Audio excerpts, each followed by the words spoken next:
అందరికీ నమస్కారం. చిట్టి టాక్స్ అండ్ బ్లాగ్స్కి స్వాగతం.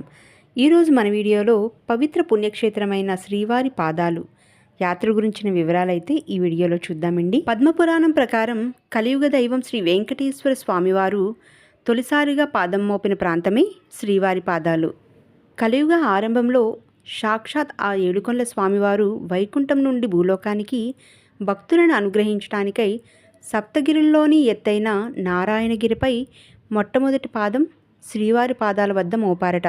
ఇక రెండవ పాదం శిలాతోరణం వద్ద మోపగా భాద్రపద మాసం శుక్లపక్షం సోమవారం ద్వాదశి రోజున సిద్ధయోగంతో కూడిన శుభముహూర్తంలో శ్రీవారు అర్చావతారంలో వెంకటాద్రిపై కొలువు తీరారట. ఆ శ్రీవారు స్వయం వ్యక్తశిలగా అర్చావతారంలో తిరుమల క్షేత్రంలో భక్తులు పూజలను అందుకుంటున్నారు. 13 అంగుళాలు పొడవైన ఆ శ్రీవారి పాదాలను ముల్లోకాలను ఏలే సాక్షాత్ ఆ సృష్టికర్త బ్రహ్మదేవుడే శ్రీవారి పాదాలను కడిగి పరవశించారట.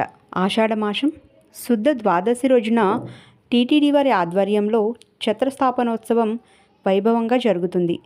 అర్చకులు సుగంధ ద్రవ్యాలతోనూ వివిధ పుష్పాలతోనూ తులసి దళాలతోనూ అభిషేకాలను జరిపిస్తారు.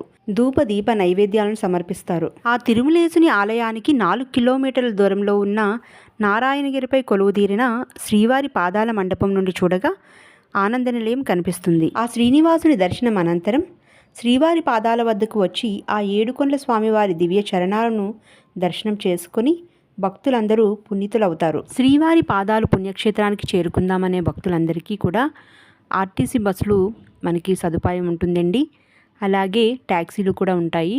ఆర్టీసీ బస్సులు అయితే 7 ప్రదేశాలకి 120 రూపాయలు ఛార్జ్ చేస్తారు. అదే ట్యాక్సీ అయితే 200 రూపాయల వరకు ఛార్జ్ చేస్తారండి.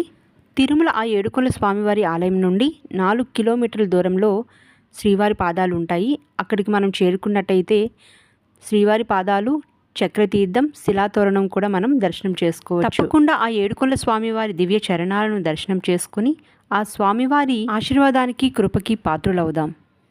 ఓం నమో వెంకటేశాయ. ఈ వీడియోలో ఇన్ఫర్మేషన్ మీకు నచ్చినట్టయితే please like, share and subscribe. Thanks for watching.